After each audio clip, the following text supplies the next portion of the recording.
confirmed. Sa kauna-unahang pagkakataon, kinumpirma ni Atong ang relasyon nila ng aktres na si Sunshine Cruz matapos mag-viral ang kanilang kissing video sa social media. Base sa ulat ng Bilyonaryo News Channel kagabi, ika-17 ng Disyembre, inamin ni Atong sa panayam ni Pinky Webb sa programang Agenda na sila na nga ni Sunshine at wala silang itinatago sa publiko. Sino si Atong Ang? Si Atong Ang, o Charlie Ang sa totoong buhay, ay isang kontrobersyal na negosyante na naging tanyag sa mundo ng negosyo at iba't ibang isyu sa media.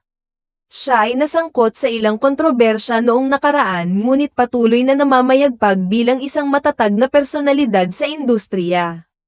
Kilala rin siya sa pagiging malapit sa ilang sikat na personalidad, kabilang na ang aktres na si Gretchen Barreto.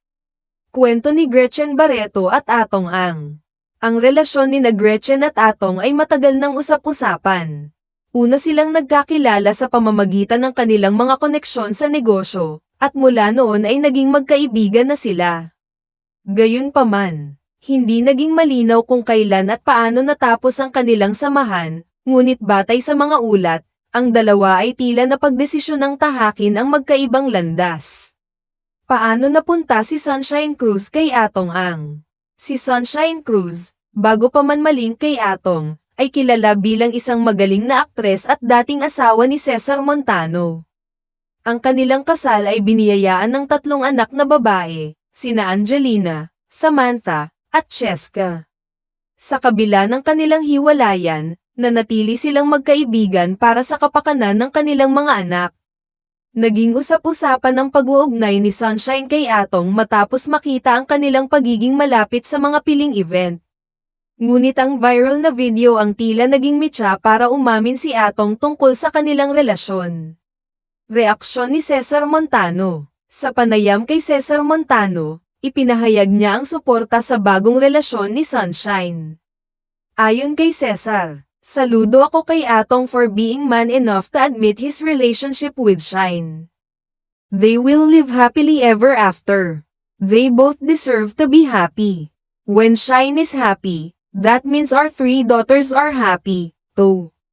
And as a father, my daughter's happiness is mine as well. Maraming netizens ang nagbigay ng kanilang opinyon sa balita. Grabe, di ko inakala na sila na pala. Bagay naman sila, parehong may charisma. Wala namang masama kung masaya si Sunshine. At least, open sila sa relasyon nila. Sana lang, maging maganda ang takbo ng relasyon nila at walang masaktan sa huli. Bagamat puno ng intriga ang bagong kabanata sa buhay nina Sunshine Cruz at Atong Ang, malinaw na ang kanilang relasyon ay nagdadala ng kasiyahan sa kanilang dalawa. Para sa mga taong nasasangkot, tulad ni Cesar Montano, mahalaga ang kaligayahan ng kanilang mga anak. Sa huli, ang suporta ng publiko ay nagiging mahalagang aspeto sa tagumpay ng kanilang bagong relasyon.